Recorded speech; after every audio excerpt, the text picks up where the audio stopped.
আসসালামু আলাইকুম। আমৃত্যু ভালোবাসি তোকে, লিখেছেন সালমা চৌধুরী। মেঘের চিৎকারের শব্দে আবিরের হৃদয় কেঁপে উঠেছে। সহসা ফোন ফেলে ছুটে যায় রান্নাঘরে। গরম তেল ছিটকে পড়েছে মেঘের হাতে পায়ে। এত রাতে বাসার মানুষ সজাগ হলে ঝামেলা হবে ভেবে চিৎকার দিয়েই নিজের মুখ চেপে ধরেছে। ফ্লোরে বসে ফুপিয়ে ফুপিয়ে কাঁদছে মেঘ। আবির চুলা বন্ধ করে ঝড়ের বেগে টুথপেস্ট নিয়ে আসছে। হাঁটু গেড়ে বসে আলতো করে হাতে আর পায়ে পেস্ট লাগিয়ে দিচ্ছে। কয়েক মুহূর্তের মধ্যেই আবিরের শরীর ঘেমে একাকার অবস্থা। রক্তাক্ত দুচোখ মেঘের হাতে পায়ে নিবদ্ধ। বুকের ভেতর হৃৎপিণ্ডটা অবিরাম কাঁপছে। মেঘের হাতে পায়ে পেস্ট লাগিয়ে ফু দিয়ে দিচ্ছে। মেঘ কেঁদেই যাচ্ছে, তবে এই ক্রন্দন শব্দহীন। আবির ভ্রুকুচকে নিজের ভেতরে থাকা সবটুকু আক্রোশ কণ্ঠে ঢেলে দাঁতে দাঁত চেপে বলল, আমায় না জ্বালালে কি তোর শান্তি হয় না? আবির ভাইয়ের রাগান্বিত কণ্ঠ শুনে মেঘ জলসিক্ত চোখে আবিরের মুখের পানে তাকায়। চোখ পড়ে রক্তাক্ত দু চোখে। এই চোখে অসহায়ত্ব স্পষ্ট প্রতীয়মান হচ্ছে। আবিরের নিঃশ্বাসের মাত্রা তীব্র, কপালে বিদ্যমান ঘামের বিন্দুগুলো চিকচিক করছে। আচমকা আবির মেঘকে কুলে তুলে নেয়। অমনি মেঘের চক্ষু চরক গাছ। এক মুহূর্তেই কান্না থেমে গেছে। অবাক চোখে তাকিয়ে আছে আবিরের মুখের পানে। আবির কোন দিকে না তাকিয়ে মেঘকে নিয়ে সোফায় বসিয়ে ঠান্ডা কণ্ঠে শুধালো, এখনো জ্বলতেছে? মেঘ এপাশ ওপাশ মাথা নেড়ে না করলো। আবির মেঘের হাতে পায়ে ফু দিতে দিতে হঠাৎ অত্যন্ত নমনীয় স্বরে বলে উঠল, কথা বললে কেন কথা শুনিস না? তেলটা যদি আরেকটু বেশি পড়তো তখন কি হতো বল? মেঘ অপলক দৃষ্টিতে আবিরের দিকে তাকিয়ে আছে।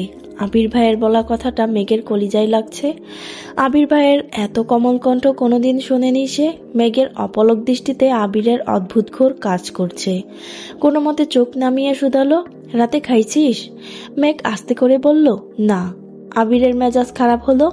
কপাল কুঁচকিয়ে মেঘের দিকে তাকিয়ে প্রশ্ন করল, এত রাত হয়ে গেছে খাসনি কেন? মেঘ যে উপন্যাস পড়তে পড়তে 11টা বাজিয়ে ফেলেছে, তারপর থেকে আবির ভাইয়ের অপেক্ষাতে আছে, এ কথা আবির ভাইকে কিভাবে বলবে সে?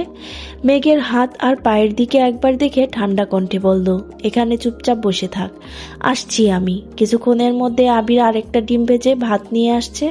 মেঘ নির্বাক চোখে চেয়ে আছে। হৃৎপিণ্ডের ধুকপুকুনি শুরু হয়ে যাচ্ছে। আবির ভাই খাবার নিয়ে আসছে। আবির ভাই কি খাইয়ে দিবেন? এসব ভেবেই অস্থির হয়ে যাচ্ছে। জ্বরের ঘোরে প্রথমবার মেঘকে আবিরের খাইয়ে দেওয়ার অনুভূতি ঠিকমতো বুঝতে না পারলেও আজ সে অনুভব করতে পারছে। খুব যত্ন সহকারে মেঘকে খাইয়ে দিচ্ছে আবির। পানির গ্লাসটাতে পর্যন্ত ছুঁতে দিচ্ছে না। খাওয়া শেষে মেঘের হাত আর পা পরিষ্কার করে ফ্রিজ থেকে দই বের করে দিয়েছে।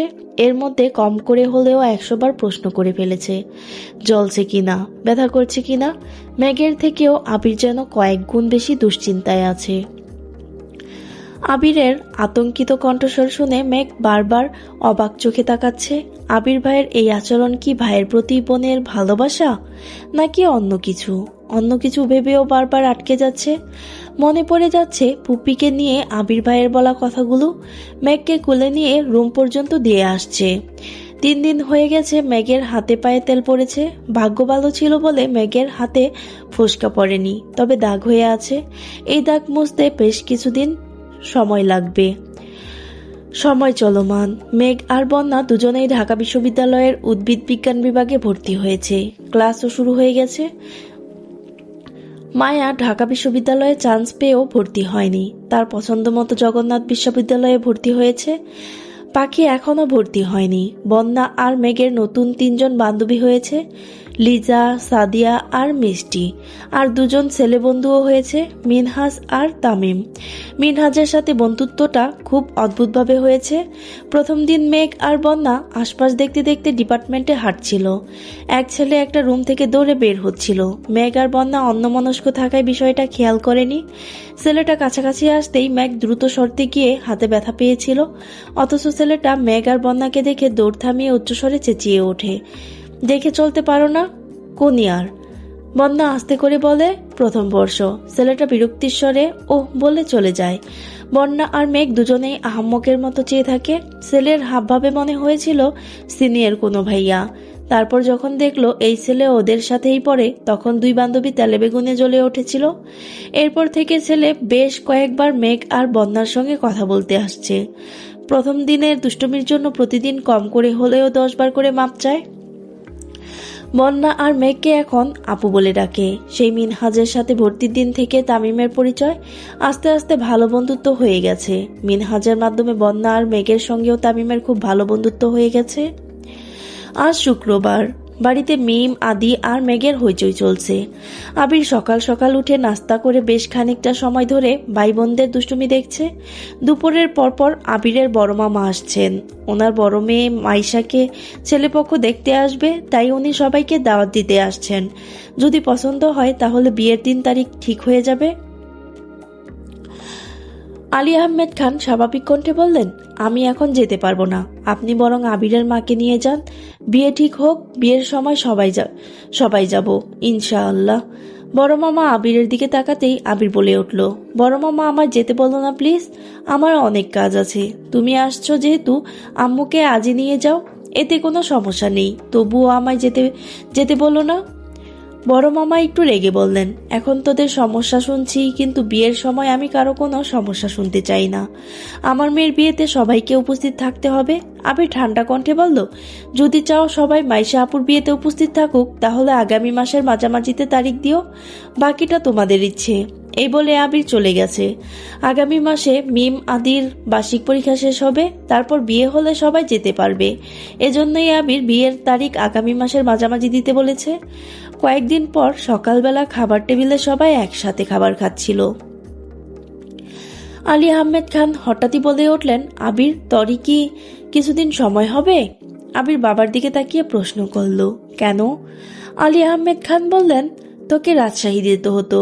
আবির ভাই রাজশাহী যাবে শুনেই মেঘ আটকে ওঠে। ঘুম থেকে উঠে আর রাতে ঘুমাতে যাওয়ার পূর্বে আবির ভাইকে দেখে মেঘের নিত্যদিনের অভ্যাসে পরিণত হয়ে গেছে। আবির ভাইকে রাজশাহী যেতে হবে শুনে অষ্টাদশীর মন সহসা খারাপ হয়ে গেছে। আবির কিছু বলার আগেই পাশ থেকে ইকবাল খান উঠে বেসিনের দিকে চলে গেছেন। আবির একবার বেসিনের দিকে দেখে পরক্ষণেই মেঘের দিকে এক পলক তাকালো। মেঘ মাথা নিচু করে বসে আছে। আবির ভারী কণ্ঠে বলল, ঠিক আছে, কবে যেতে হবে? মোজাম্মেল খান বললেন, আগামীকাল গেলে ভালো হবে। কেউ আর কোনো কথা বলছে না। তানবীর কিছু একটা বলতে গিয়েও থেমে গেছে। আবির খাবার শেষ করে অফিসের জন্য বেরিয়ে পড়েছে। বিকেলের দিকে মেঘের ঘুম ভাঙে। ফ্রেশ হয়ে ব্যালকনিতে দাঁড়াতেই দেখলো নিচে আবির ভাইয়ের বাইক রাখা, তার মানে আবির ভাই বাসায়। মেঘ রুম থেকে বেরিয়ে আবিরের রুমের দরজায় পা রাখতে রাখতে ডাকলো, আবির ভাই। পর্দা সরাতেই চোখে পড়ল রাকিব ভাইয়া সহ আরো 3-4টা ছেলে। মেঘ সঙ্গে সঙ্গে দরজা থেকে সরে গেছে। মেঘ ওড়না মাথায় দিতে ব্যস্ত। আবির দরজা পর্যন্ত এসে বলল, কি হয়েছে বল। মেঘ মোলায়েম কণ্ঠে বলল, ছাদে যাব, চাবিটা কি দেওয়া যাবে? আবির স্বাভাবিক কণ্ঠে উত্তর দিল, তুই দাঁড়া, আমি নিয়ে আসছি। রুমে ঢুকতেই রাকিব বলে উঠল, বাহ আবির বাহ, এখন থেকেই বউকে। এতটুকু বলতেই আবির রাকিবের মুখ চেপে ধরে বিড়বিড় করে বলল, মুখটা বন্ধ রাখ, ও বাহিরে আছে, শুনতে পাবে। উচ্চস্বরে রাসেল, লিমন, মোবারক আর শিশির বলে উঠল, ও। আবির রাকিবকে ছেড়ে ছাদের চাবি মেঘকে দিয়ে গম্ভীর কণ্ঠে বলল, 1 ঘন্টার মধ্যে নিচে আসবি। মেঘ আচ্ছা বলে যেতে নিয়ে আবার থমকে দাঁড়ালো। আবির তখনও দরজায় দাঁড়িয়ে আছে। মেঘকে দাঁড়াতে দেখে প্রশ্ন করল, আবার কি হলো? মেঘ আস্তে করে বলল, রাকিব ভাইয়া বাসায় আসছে, ভালো মন্দ খবর নেওয়া দরকার না? আবির কপাল কুঁচকে তাকালো। ধীর স্থির কণ্ঠে বলল, এখানে রাকিব ছাড়াও আরো কয়েকজন আছে, সবার সাথে কথা বলার আপাতত কোনো প্রয়োজন নেই। আর তোর পক্ষ থেকে আমি রাকিবের খবর নিবনে, যা এখন। ঘরে ঢুকতেই সবাই একসাথে বলে উঠল, এখনই এই অবস্থা আবির? আবির বিরক্তির স্বরে বলল, কি অবস্থা? এখনই ও বলে সম্বোধন করিস, বিয়ের পর কি বলবি? আবির ঠাট্টার স্বরে বলল, ও গো, হ্যাঁ গো, জান, কলিজা, ফুসফুস, ময়না, টিয়া, টুনটুনি, কত কিছুই আছে। শিশির বলে উঠল, ফাজলামো বাদ দিয়ে বিয়েটা তাড়াতাড়ি কর, আমরা তোর প্রণয়ের শুভ পরিণতি দেখতে চাই। আবির মুখের হাসি মুহূর্তেই গায়েব হয়ে গেছে। ধপ করে বিছানার পাশে বসে গুরুবার কণ্ঠে বলল, যদি পারতাম সেই কবেই ওরে আমার রানী বানিয়ে ফেলতাম। পারছি না তো। রাসেল স্বাভাবিক কণ্ঠে বলল, সেসব বাদ দে, তোর এখন রাজশাহী যাওয়ার কি দরকার বলতো? এই সপ্তাহে আমাদের মিটিং হওয়ার কথা ছিল, তুই চলে গেলে কিভাবে হবে? আবির বলল, আমার যেতে হবে, মিটিং পরে করব। লিমন সচেতন কণ্ঠে শুধালো, তোর ইকবাল চাচুকে পাঠালেই হয়, এমনিতেই উনিই তো বেশিরভাগ দায়িত্ব সামলান। আবির ভারী কণ্ঠে বলল, উনি সিলেট আর চট্টগ্রামের সব দায়িত্ব সামলান, ওনার রাজশাহী যাওয়া বারণ। কেন? লিমন প্রশ্ন করল। আবির বলা শুরু করলো, অনেক বছর আগের ঘটনা, যখন রাজশাহীতে প্রথমবার কোম্পানির কাজ শুরু হয়েছিল, তখন বেশ কয়েক বছর কাকামণি রাজশাহীতে ছিলেন। ওইখানে যেই বাসাতে ছিলেন, ওই বাসার মালিকের মেয়েকে কাকামণির ভালো লাগতে শুরু করে। মালিকের মেয়েরও কাকামণিকে ভালো লাগে। ধীরে ধীরে ওনাদের মধ্যে প্রেমের সম্পর্ক গড়ে ওঠে। কিছুদিনের মধ্যে মালিকের পরিবার বিষয়টা জানতে পারে। তাদের দিক থেকে আপত্তি ছিল না, বিয়েও করিয়ে দিতে চেয়েছিল, কিন্তু কাকামণি চেয়েছিল পরিবার নিয়ে গিয়ে বউ উঠিয়ে আনবে। সেই যে রাজশাহী থেকে বাসায় আসছিল আব্বু আর চাচুকে নিতে, ওই দিনের পর থেকে আজও রাজশাহীতে পা দিতে পারেননি। বিয়ে তো করতে পারেনি, রাজশাহী পর্যন্ত যেতে পারেন না। জোর করে আব্বু চাচুর পছন্দে কুমিল্লা থেকে কাকিয়াকে বিয়ে করিয়ে এনেছেন। মনের বিরুদ্ধে গিয়েও সংসারে মনোযোগ দিতে হয়েছিল। সংসারে মনোযোগ আনার পেছনেও পুরো ক্রেডিট কাকিয়ার। উনি অনেক ভালো মানুষ, উনি কাকামণির পাশে বন্ধুর মতো ছিলেন। এখন পর্যন্ত রাজশাহীর বেশিরভাগ কাজ চাচ্চু করেন। এই প্রথম আমি যাব। শিশির দীর্ঘশ্বাস ছেড়ে বলল, তোর কি হবে রে আবির? আবির মুচকি হেসে উত্তর দিল, সিদ্ধান্ত তো কবেই নিয়ে নিয়েছি, মেঘকে পেলে বাঁচবো, আর না হয়। রাসেল প্রশ্ন করল, তোর বাবা আর চাচার সমস্যা কি? আবির দীর্ঘশ্বাস ছেড়ে বলল, সমাজ। ওনারা সমাজের চোখে ভালো থাকতে আপন মানুষের মনকে হাজারবার খুন করতে পারেন। অফিসিয়াল কিছু বিষয় নিয়ে বেশিক্ষণ আলোচনা চলল। এর মধ্যে মেঘ এসে চাবি দিয়ে গেছে। সন্ধ্যার দিকে রাকিবরা চলে গেছে। রাকিবদের গেট পর্যন্ত এগিয়ে দিয়ে ফেরার পথে মেঘের দরজার সামনে আবির দাঁড়িয়ে পড়ল। দরজা ধাক্কা দিয়ে তাকাতেই চোখে পড়ল মেঘ টেবিলের উপর মাথা নিচু করে বসে আছে। আবির মোলায়েম কণ্ঠে বলল, আসবো? মেঘ মাথা তুলে ঘাড় ঘুরিয়ে তাকিয়েছে। অশ্রুসিক্ত লোচনে তাকালো, অমনি গাল বেয়ে নোনা জল গড়িয়ে পড়তে শুরু করে। আবিরকে দেখে মেঘ আবার মাথা নিচু করে ফেলেছে। আবির এগিয়ে এসে মেঘের পাশে দাঁড়িয়ে প্রশ্ন করল, চা খাবি নাকি কফি? এমন প্রশ্ন শুনে পুনরায় মুখ তুলে আবিরের মুখের পানে তাকালো। এই যে সে কান্না করছে, কই একটু সান্ত্বনা দিবে তা না, মেঘ মনে মনে ভাবছে। কখন কি বলতে হয় এই বেটা কি কিছুই জানে না? মেঘের বৃহৎ অক্ষি যুগল আবিরের চোখে নিবদ্ধ। গাল বেয়ে এখনো নোনা জল গড়িয়ে পড়ছে। আবিরের ওষ্ঠদয় কিছুটা প্রশস্ত হলো। কণ্ঠ খাদে নামিয়ে বলল, এই যে কান্না করছিস, একটু পরই তো মাথা ব্যথা শুরু হবে। তুই নিজের চিন্তা না করতেই পারিস, আমার তো করতে হবে। মেঘ সিক্ত আখিতে তাকিয়ে প্রশ্ন করল, আপনার চিন্তা করতে হবে কেন? আবির একটু ভেবে বলল, কাঁদতে কাঁদতে যদি চোখে অন্ধকার দেখিস, তখন সবাই তোকে কানি বলবে। তানভীরের কত কষ্টই না হবে যখন সবাই ওকে কানির ভাই বলবে। আবির সশব্দে হাসছে, আর মেঘ নির্বাক চোখে তাকিয়ে আছে। আবির হাসি থামিয়ে বলল, চা খাবি নাকি কফি খাবি এটা বল, তারপর কান্না করিস। মেঘ কপাল গুটিয়ে বলল, কফি। আবির মুচকি হেসে বলল, গুড গার্ল, এবার কান্না শুরু কর। আমি আসার আগ পর্যন্ত কাঁদবি, 1 সেকেন্ডের জন্য থামবি না। রেডি। মেঘ আহাম্মকের মতো চেয়ে আছে। আবির হাসতে হাসতে রুম থেকে বেরিয়ে গেছে। কিছুক্ষণের মধ্যেই আবির 2 কাপ কফি নিয়ে আসছে। কফির কাপ দুটো টেবিলের উপর রেখে পকেট থেকে একটা গাঁদা ফুল বের করে মেঘের কানে গুজে দিল। আবিরের কর্মকাণ্ড দেখে মেঘ অভিভূতের ন্যায় চেয়ে আছে। নিষ্পলক দৃষ্টি তার। আবির ভাই নিজের হাতে কানে ফুল গুজে দিচ্ছে, এটা অনুভব করতেই মেঘের হৃৎপিণ্ড দিক বিদিক ছুটাছুটি শুরু করে দিয়েছে। আবিরের প্রতি অষ্টাদশীর এতটাই আসক্ত হয়ে গেছে যে দিবারাত্রি শুধু আবির ভাইকে নিয়েই স্বপ্ন দেখে। তাই কোনটা বাস্তব আর কোনটা কল্পনা সেটাই মাঝে মাঝে গুলিয়ে ফেলে। আবির মেঘের দিকে তাকিয়ে শান্ত কণ্ঠে বলল, মাশাল্লাহ, আমার ফুল ছাড়াটা সার্থক হলো। মেঘ জানালার গ্লাসের দিকে তাকিয়ে নিজেকে দেখলো।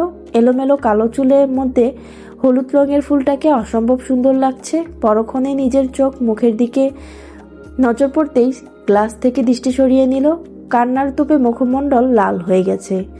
নিজের বিষণ্ণ মুখশ্রী দেখতে কারোরই ভালো লাগে না। আবির ঠান্ডা ঠান্ডা কণ্ঠে বলল, কফিটা খা।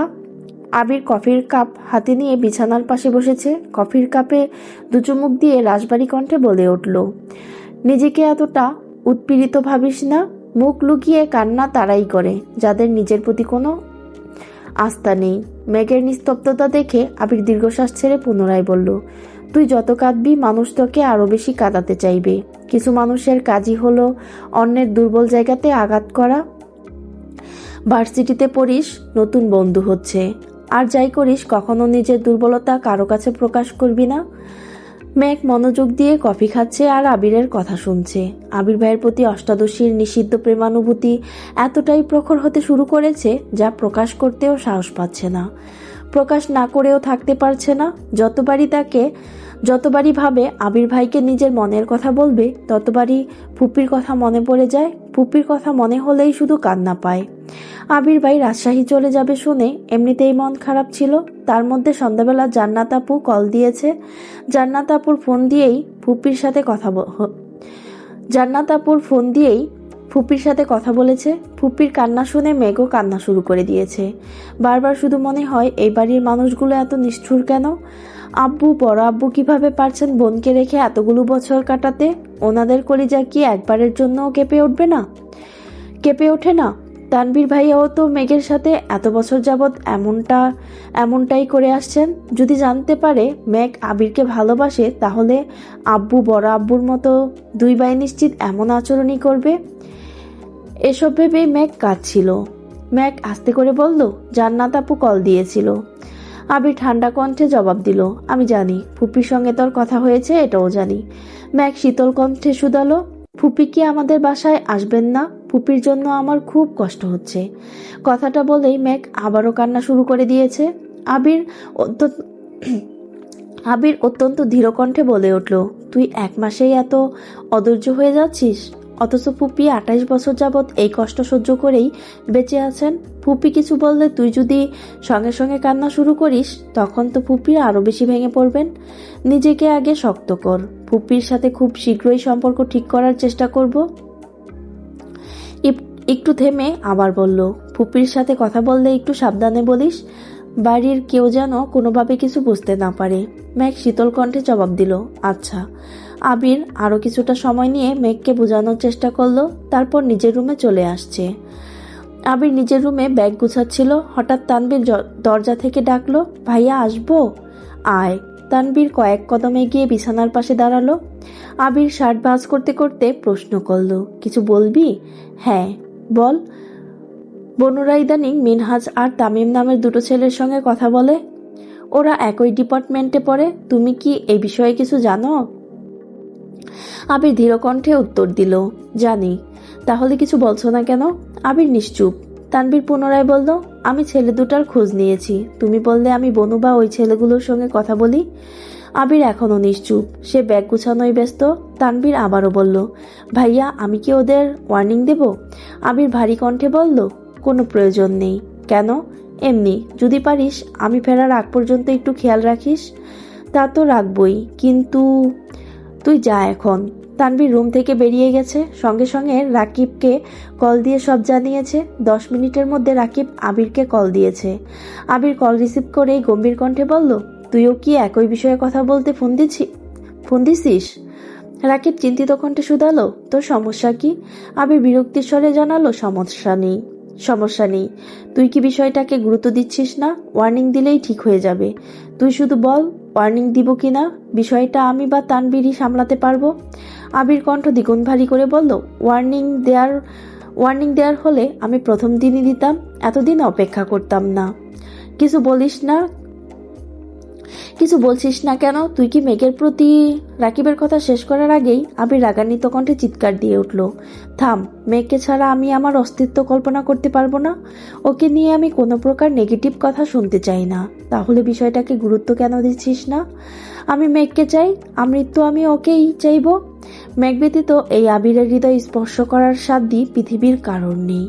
কিন্তু আমি চাইলেই তো হবে না, মেঘকেও তো বুঝতে হবে ওর মনে আমার জন্য সমপরিমাণ ভালোবাসা আছে কিনা। এই আবির কি মাহদিবা খান মেঘের হৃদয়ে তোলপাড় চালাতে সক্ষম কিনা এটা তাকেই বুঝতে হবে। একটু থেমে দীর্ঘশ্বাস ছেড়ে আবার বলে উঠল, কতদিন আর সবকিছু থেকে ওকে আটকে রাখবো? এখন ভার্সিটিতে পড়ছে, চারপাশে কত চাকচিক্যময় পরিবেশ। সবকিছুর ভিড়ে ওর মন যদি আমায় খুঁজে নেয়, তবেই না আমার ভালোবাসা পূর্ণতা পাবে। রাকিব রাগান্বিত কণ্ঠে বলল, তোর এই পাগলামির পরিমাণ খুব ভয়ানক হবে। মিলিয়ে নিস, এখনো সময় আছে, তুই শুধু একবার বল। আবির কণ্ঠ 3 গুণ ভারী করে বলা শুরু করলো, জীবনটা তো এমনিতেই তছনছ হয়ে গেছে, ভয়ানক পরিণামের আর কি বা বাকি আছে? তুই বিশ্বাস কর রাকিব, ওরে কাঁদতে দেখলে আমার কলিজা কেঁপে ওঠে। মনে হয় আমার হৃৎপিণ্ডটা কেউ অবিরত ছুরি দিয়ে আঘাত করছে। আর যখন বুঝতে পারি এই কান্নার কারণটা আমি, তখন নিজেকে বড্ড অপরাধী মনে হয়। এই জীবনে তো আমি চাইনি রাকিব, ওকে কাঁদাবো বলে তো ভালোবাসিনি, তবে কেন আমার সাথে এমনটা হলো? রাকিব কথা খুঁজে পাচ্ছে না, আমতা আমতা করে বলল, থাক, চিন্তা করিস না, সব ঠিক হয়ে যাবে ইনশাআল্লাহ। আবির আর কোনো কথা বলেনি, ফোন কেটে দিয়েছে। ভোরবেলা রওনা দিতে হবে, ব্যাগ গুছিয়ে ঘুমিয়ে পড়েছে। আবির রাজশাহীতে গেছে 3 দিন হলো। আজকে মালিহা খান ভাইয়ের বাড়ি থেকে ঘুরে আসছেন। মাইশার বিয়ে আগামী মাসের মাঝামাঝিতে ঠিক করা হয়েছে। ততদিনে মিম আর আদির পরীক্ষা শেষ হয়ে যাবে। মিম আর আদির সামনে পরীক্ষা বলে লেখাপড়া একটু বেশি করতে হচ্ছে। আকলিমা খান ছেলে মেয়েকে পড়ানোতে ব্যস্ত। ম্যাক শুয়ে বসে আর টিভি দেখে দিন কাটায়। সন্ধ্যার পর ম্যাক টিভিতে প্রোগ্রাম দেখছিল। মালিহা খান মেঘের পাশের সোফায় বসে শান্ত কণ্ঠে জিজ্ঞেস করলেন, তোর ভাইয়ের সাথে কি আজকে কথা হয়েছে? ম্যাক টিভির থেকে মনোযোগ সরিয়ে বড় আম্মুর দিকে তাকিয়ে বলল, কোন ভাই? মালিহা খান বনিতা ছাড়াই বললেন, আবিরের সাথে কি আজকে কি কথা হয়েছে? ম্যাক ঠান্ডা কণ্ঠে উত্তর দিল, আমার সঙ্গে তো কথা হয়নি, সকালে আম্মুর সাথে কথা হয়েছিল। মালিহা খান কিছুটা গম্ভীর কণ্ঠে বলল, তোরা ভাই বোনেরা এমন কেন? আমার ভাইয়ের বিয়ের এত বছর পরেও প্রতিদিন কেউ না কেউ ফোন দিয়ে আমার খোঁজ খবর নেয়। আর তোরা এখনই কথাবার্তা বলিস না? তোদের বিয়ে দিলে শ্বশুরবাড়ি থেকে তো জীবনেও ভাইদের খবর নিবি না? বিয়ের কথা শুনে ম্যাগের মন খারাপ হয়ে গেছে। বাবা মা, বড় আম্মু, কাকিয়া, ভাই বোনদের ছেড়ে যেতে হবে ভেবে এত বছর বিয়ের কথা শুনলে ম্যাগের রাগ উঠে যেত। এখন সবার সঙ্গে আরও একজন ওতপ্রোতভাবে জড়িয়ে আছে। আবির ভাইয়ের প্রতি তার অসীম ভালোবাসার পরিণাম কি হবে? আবির ভাই ছাড়া অন্য কাউকে নিয়ে ভাবতেই পারে না সে। মালিহা খান আদেশের স্বরে বললেন, আবিরকে একটা কল দে তো। আমি সকাল 11টায় কল দিলাম, বিকালেও দিলাম, কিন্তু তোর ভাই তো কল ধরছে না। কল দিয়ে দেখ তো ধরে কিনা। মেঘ পাশে থেকে ফোন নিয়ে আবিরের নাম্বারে ডায়াল করলো। কয়েকবার রিং হওয়ার পরই রিসিভ হলো। মেঘ তৎক্ষণাৎ বড় আম্মুর দিকে ফোন এগিয়ে দিল। আবির দি বলতেই মালিহা খান বলে উঠলেন, সারাদিন কই ছিলি? সকালেও কল দিলাম, বিকালেও কল দিলাম। আবির বিস্ময় সমেত তাকিয়ে ভারী কণ্ঠে বলল, আম্মা। মালিহা খান পুনরায় বললেন, কোথায় আছিস? আবির ঢোক গিলে তপ্ত স্বরে বলল, ভুলে ফোন রেখে অফিসে চলে গেছিলাম, মাত্রই রুমে আসছি। আবিরের আম্মু মুখ ঘুমরা করে বললেন, ফোন যে রেখে গেছিলি সেটা কি জানানোর দরকার ছিল না? আমি চিন্তায় অস্থির হয়ে যাচ্ছিলাম। আবির ঠান্ডা কণ্ঠে উত্তর দিল, আম্মু তোমাকে তো বলেছি আমার জন্য এত চিন্তা করো না। তুমি কখন আসছো সেটা বলো। আসছি দুপুরের পরে। মাইশার বিয়ে ঠিক হয়েছে আগামী মাসে। শোন, তোর মামা সহ বাড়ির সবাই কম করে হলেও 100 বার করে বলে দিয়েছে যেন তুই বিয়েতে যাস। সেসব নিয়ে ভাবার সময় আছে। তোমার শরীরের কি অবস্থা? আলহামদুলিল্লাহ সুস্থ আছি। তুই কেমন আছিস বাবা? কবে আসবি? আলহামদুলিল্লাহ ভালো আছি। কবে আসবো এখনো বলতে পারছি না। কেন? তুই আসলেই বলবো। আচ্ছা, ম্যাক কোথায়? এখানেই আছে। ফোনটা ওকে দাও তো। নে, তোর ভাই কথা বলবে। এই বলে ফোনটা মালিহা খান মেঘের দিকে এগিয়ে দিল। মেঘ কাঁপা কাঁপা হাতে ফোনটা নিল। আবির ভাইয়ের সঙ্গে কথা বলতে গেলে এখনো অস্বস্তিতে ভোগে মেয়েটা। মেঘ ফোন হাতে নেওয়ায় মালিহা খান উঠে রান্নাঘরের দিকে চলে গেছেন। মেঘ ফোন কানে ধরে শীতল কণ্ঠে সালাম দিল। আবির সালামের উত্তর দিয়ে গম্ভীর কণ্ঠে শুধালো, তুই যে কাজগুলো করিস এগুলো কি বুঝে করিস? মেঘ ভয়ে ভয়ে শুধালো, কি? তুই যে হুট করে আম্মুর কাছে ফোন দিয়ে দিলি। আমি তো তুই ভেবে কথা বলছিলাম, যদি কিছু বলে ফেলতাম। কি বলে ফেলতেন? সে যাই বলি, এমন কাজ আর কখনো করবি না। ফোন কাউকে দেওয়ার আগে বলে তারপর দিবি, মনে থাকবে? হ্যাঁ। আগেও কি কল দিছিলি? ম্যাক আস্তে করে বলল, না। তা দিবি কেন? আমি বাড়িতে না থাকলে তো তোর ঈদ লেগে যায়। নিজের মতো চলতে পারিস, সব কিছু করতে পারিস। ম্যাক বিড়বিড় করে বলল, আপনাকে কল দিতে ভয় লাগে। কথাটা শোনা মাত্র আবিরের মেজাজ খারাপ হয়ে গেছে। কপাল গুটিয়ে অত্যন্ত পুরো কণ্ঠে বলল, খুব ভালো, আমার মাথা ব্যথা করছে, রাখছি। মেঘ আর কিছুই বলতে পারল না। আবির কল কেটে দিয়েছে। অষ্টাদশীর মন খারাপ করতে চেয়েও করতে পারল না। 3 দিন পর আবির ভাইয়ের সাথে একটু হলেও কথা হয়েছে, এতেই মনটা হালকা হয়ে গেছে। তবে আবির ভাইয়ের মাথা ব্যথা শুনে চিন্তাও লাগছে। খাওয়া দাওয়া শেষ করে রাতে শুয়ে শুয়ে ভাবছে আবির ভাইকে কল দিবে কিনা। ভাবতে ভাবতে ডায়াল করলো আবিরের নাম্বারে। অষ্টাদশীর বুকে ধুকপুকুনি শুরু হয়ে গেছে। বারবার মনে হচ্ছে শ্বাস আটকে আসছে। শোয়া থেকে উঠে বসেছে। আবির ফোন রিসিভ করেই বলল, সরি। কেন? সন্ধ্যার আচরণের জন্য। মেঘের অক্ষি যুগল কোটর ছেড়ে বাহিরে আসতে চাইছে। আবির ভাই তাকে সরি বলছে? এটাও কি সম্ভব? মেঘ কমল কণ্ঠে শুধালো, আপনার মাথা ব্যথা কি কমেছে? আবির ঠাট্টা স্বরে বলল, যদি বলি কমেছে তাহলে কি কথা বলবি না? মেঘ ভনিতা ছাড়াই বলে উঠল, বলবো। আবির মৃদু হেসে বলল, তার মানে কথা বলতে ফোন দিছিস? মেঘ আমতা আমতা করে উত্তর দিল, না। আবির ভ্রু কুচকে প্রশ্ন করলো, তাহলে ফোন কেন দিছিস? মেঘ মন খারাপ করে বলল, জানি না। আবির সশব্দে হেসে বলল, হায় আল্লাহ, এত কনফিউজড। হাসি থামিয়ে আবির স্বাভাবিক কণ্ঠে বলে উঠল, চিন্তা করিস না, খাবার খেয়ে ওষুধ খাইছিলাম, এখন মাথা ব্যথা কমেছে। তুই কি করিস? আমি বসে আছি। খাইছিস? হ্যাঁ। ক্লাসে গেছিলি? জি। মেঘ মোলায়েম কণ্ঠে বলল, আবির ভাই? সেই সুপরিচিত কণ্ঠে আবির বলে, মেঘ চোখ বন্ধ করে সেই শব্দটা অনুভব করার চেষ্টা করলো। তারপর ঢোক গিলে নিজেকে সংযত করে প্রশ্ন করলো, আপনি বাসায় আসবেন কবে? আবির নিজের চুল ঠিক করতে করতে বলল, বাসার কেউ তো আমার কথা মনেই করে না, তাই ভাবছি এখানেই থেকে যাব। আবিরের কথায় মেঘের অভিমান হলো। মেঘ বিছানা থেকে নেমে ব্যালকনিতে গিয়ে দাঁড়ালো। নিচে রাখা আবিরের বাইকটা দেখে মুচকি হেসে বলল, আচ্ছা, সাবধানে থাকবেন। দোয়া করি ভালো থাকুন, রাখছি। আবির উচ্চস্বরে বলে উঠল, এই ওয়েট। মেঘ মৃদু হেসে শুধালো, কিছু বলবেন? আবির দীর্ঘশ্বাস ছেড়ে উত্তর দিল, কাজ শেষ করতে পারলে পরশু চলে আসব, ইনশাল্লাহ। মেঘ ভাব নিয়ে প্রশ্ন করল, কেন ওইখানে থাকবেন না? আবির দাঁত চিবিয়ে চিবিয়ে উত্তর দিল, সেটা সময় বলে দিবে। মেঘ মোলায়েম কণ্ঠে বলল, আমি মজা করছিলাম, সাবধানে থাকবেন, এখন রাখছি। আচ্ছা, তুইও সাবধানে থাকিস। মেঘ ব্যালকনিতে দাঁড়িয়ে ফোনে আবিরের ছবি দেখায় ব্যস্ত। প্রতিটা ছবিতেই আবির ভাইকে অসম্ভব সুন্দর লাগছে। এত সুদর্শন কোনো পুরুষ হতে পারে? এটা আবির ভাইকে না দেখলে মেঘের বিশ্বাসই হতো না।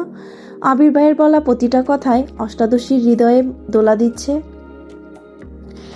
এই কয়েক মাসে আবির ভাই অষ্টাদশীর পুরো পৃথিবী দখল করে ফেলেছে। এতগুলো ছবি দেখলো, কিন্তু একটা ছবিতেও হাসির ছিটে ফোঁটা নেই। অথচ ওই মানুষটা নিজেও জানে না ওনার হাসিটা অষ্টাদশীর অতীব প্রিয়। মেঘের মাঝে মাঝে মনে হয়, ফুপ্পির মতো আমার জীবনটাও যদি এমন হয়। পরক্ষণেই ভাবে, ফুপার মতো আবির ভাই কি কোনো দিন ভালোবাসবে না আমায়? আজ সেই কাঙ্ক্ষিত দিন। আবির ভাই আসবে বলে মেঘ দুপুর থেকে ব্যালকনিতে অপেক্ষা করছে। অথচ আবির ফেরার কোনো নামগন্ধ নেই। বারবার ফোন হাতে নিচ্ছে, কিন্তু কল দেওয়ার সাহস হচ্ছে না। কিছুক্ষণ পর মিম রুমে আসছে। মিম, আপু কি করো? মেঘ ব্যালকনি থেকে রুমে ঢুকতে ঢুকতে বলল, এমনি দাঁড়িয়েছিলাম। তোর হাতে ওইটা কি? মিম, আপু জানো, আমার এক বান্ধবী এটা দিয়েছে, সুন্দর না? মেঘ হ্যান্ড প্রিন্ট করা টি শার্টটা হাতে নিয়ে দেখলো। মেঘ, অনেক সুন্দর হয়েছে। তোর বান্ধবী করেছে? মিম, না, আমার বান্ধবীর বড় বোন। অনলাইন থেকে শিখে নাকি করেছে। আপু চলো না, আমরাও শিখি। মেঘ, তোর শিখতে হবে না, সামনে তোর পরীক্ষা না? আমি শিখে তোকে একটা জামা ডিজাইন করে দিব নে। মিম, আপু সত্যি? মেঘ একগাল হেসে উত্তর দিল, সত্যি সত্যি সত্যি। খুশি? মিম মেঘকে জড়িয়ে ধরে বলল, অনেক খুশি। মিম মেঘের রুম থেকে বের হতেই আবিরের সাথে দেখা। মিম হাসি মুখে প্রশ্ন করল, ভাইয়া কেমন আছেন? ভাইয়া শব্দ শুনেই মেঘের হৃৎস্পন্দন বেড়ে যাচ্ছে। মেঘ দ্রুত পায়ে এগিয়ে গেল দরজার দিকে। আবির স্বাভাবিক কণ্ঠে বলল, আলহামদুলিল্লাহ ভালো, তুই কেমন আছিস? ভালো। নিচে তোদের জন্য খাবার রেখে আসছি, যা। মিম চলে গেছে। মেঘের হাতে মিমের দেয়া টি শার্টটা ডিজাইন দেখার জন্য রাখছিল। আবির মেঘের দিকে তাকিয়ে পরপর 2বার ভ্রু নাচালো। সহসা মেঘের মুখে হাসি ফুটে উঠেছে। আবির মেঘকে আপাতমস্তক দেখে কপাল কুঁচকে বলল, হাতে ওইটা কি? মেঘ টি শার্টটা খুলে দেখালো আর বলল, এটা মিমের বান্ধবী মিমকে দিয়েছে। আবির কপাল কুঁচকে পুনরায় শুধালো, তো এটা তোর কাছে কেন? মেঘ আস্তে করে বলল, আমি হ্যান্ড প্রিন্টিং শিখবো। আবির দ্বিগুণ ভারী কণ্ঠে শুধালো, কোথা থেকে? মেঘ চট করে উত্তর দিল, অনলাইনে। কথাটা শুনে আবির স্বস্তির নিঃশ্বাস ফেললো। মৃদু হেসে উত্তর দিল, আচ্ছা শিখিস, যা যা লাগে বলিস, আমায় এনে দিব নে। পকেট থেকে 2টা কিটক্যাট চকলেট বের করে মেঘকে দিয়ে নিজের রুমে চলে গেছে। মেঘ দরজায় দাঁড়িয়ে আবিরের হাঁটার দিকে তাকিয়ে আছে। 2 দিন পর আবিরের মামাতো বোন মাইশার বিয়ে। আবিরের মামা দিনে কয়েকবার করে ফোন দিচ্ছেন। বাসায় এসেও সবাইকে বলে গেছেন। আবির সন্ধ্যার দিকে ছাদের এক পাশে বসে আছে। তানবীর পিছন থেকে ডাকলো, ভাইয়া। আবির পেছনে না তাকিয়ে উত্তর দিল, এদিকে আয়। তানবীর আবিরের কাছে আসতে আসতে ভারী কণ্ঠে বলল, আগে থেকেই বলা ছিল, এখন থেকে তোমার বউ তুমি সামলাবে। নিজের বউ নিজে নিয়ে যাও বিয়েতে, আমায় যেতে বলো না। আবির, তুই বিয়েতে যাবি না? তানবীর, আমি কিভাবে যাব বলো? সামনে সভাপতি নির্বাচন। এই অবস্থায় আমার পক্ষে 3-4 দিনের জন্য বিয়েতে যাওয়া অসম্ভব। তুমি যাও, সমস্যা নেই, আমি বিয়ের দিন যাব। আবির গম্ভীর কণ্ঠে বলল, আমার তো যেতে সমস্যা ছিল না, কিন্তু কি? মালার জন্য একটু টেনশন হচ্ছে। গত 2 বছর যাবৎ মেয়েটা আমায় অতিরিক্ত জ্বালাইতেছে। দিনে রাতে শুধু মেসেজ আর কল দেয়। সব ঝামেলার মূলে আমার বাসার মানুষ। মালা ফোন কিনছে, ভালো কথা। আম্মু আমার নাম্বারটা কেন দিতে হলো? প্রথমবার ভালোভাবে কথা বলছি, সম্পর্কে মামাতো বোন, আমিও ওইভাবে কথা বলছি। এরপর থেকে প্রায়ই কল দেয়। কয়েকবার নর্মালি কল রিসিভ করেছি। আমি মামা মামির সাথে কথা বলি আর ওই মেয়ে দেখি কেমন করে তাকায় থাকে। যখন তখন ফোন দেয়, কি উল্টাপাল্টা কথা বলে। ধমক দিলে মামা বা মামির হাতে ফোন ধরিয়ে দেয়। মামা মামিকে তো কিছু বলতে পারি না। না পারছিলাম নাম্বার ব্লক করতে, না পারছিলাম ভালোভাবে কথা বলতে। এখন তো বিয়ের জন্য ওই বাড়িতে যেতে হবে। ওই মেয়ের আচরণ দেখে তোর বোন না আবার হাইপার হয়ে যায়, এই চিন্তায় ভালো লাগছে না। এত কাহিনী তো আমায় বলনি। অসহ্যকর বিষয় নিয়ে আলোচনা করতেও আমার অসহ্য লাগে। তানবীর একটু ভেবে বলল, ভাইয়া ভেবো না, তোমার একটা থাপ্পড় খাইলেই সব ঠিক হয়ে যাবে। আবির বিরক্তির স্বরে জানালো, বাসায় যেদিন আসছিল ওই দিনই থাপ্পড় দিতে ইচ্ছে হয়েছিল। তোর বোন ব্যতীত আমি স্বইচ্ছায় কোনো মেয়েকে ছুতে চাই না বলে ওই মেয়ে এখনো আমার থাপ্পড় খায়নি। এখন কি করবা? আবির দীর্ঘশ্বাস ছেড়ে বলল, যদি মালার কারণে মেঘের চোখ থেকে 1 ফোঁটা পানিও পড়ে, মালার খবর আছে, আমি ভুলে যাব সে আমার বোন হয়। তানবীর ভীত স্বরে বলে, ভাইয়া তোমার রাগটা কন্ট্রোলে রাখো প্লিজ। বনুরে মালার থেকে দূরে দূরে রাখো, আর পারলে বনুরে একটু সময় দিও।